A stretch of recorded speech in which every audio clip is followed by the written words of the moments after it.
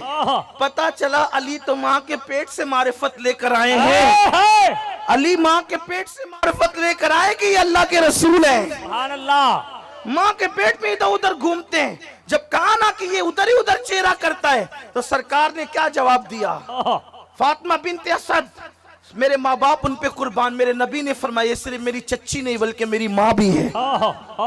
سرکار نے فاطمہ بنت اسد کو اپنی ماں کہا، حضور علیہ السلام ان کی قبر میں لیٹے، اپنا کپڑا ان کو کفن کے لیے دیا، بطور تبرک عطا فرمایا، ان کے لیے دعائیں فرمائی، اللہ اکبر۔ تو فاطمہ بنت اسد نے جب کہا نا کہ یہ آپ کی طرف چہرہ کرتا ہے تو اللہ کے رسول نے دعا دی، کرم اللہ تعالی وجہ الکریم، جو چہرہ میری طرف گھومتا رہتا ہے اللہ اس چہرے کو اور بزرگی عطا فرما دے۔ سبحان اللہ اسی شاید یہ بھی وجہ ہے ان کو کرم اللہ وجہول کہنے کی۔ ہر صحابی کو ہم رضی اللہ عنہ کہتے ہیں، لیکن جب مولا مشکل کشا کی بات آتی ہے تو ان کو کرم اللہ تعالی وجہول کریم کہتے ہیں۔ یہ مولا مشکل کشا کے پیٹ میں رہنے کے ایام ہے، اور جہاں تک کہ ولادت کی بات آتی ہے تو اللہ اکبر، مولانا عبد الرحمن جامی اپنی کتاب میں لکھتے ہیں کہ بعض لوگوں کا مسلک یہ ہے کہ مولا مشکل کشا کعبے میں پیدا ہوئے۔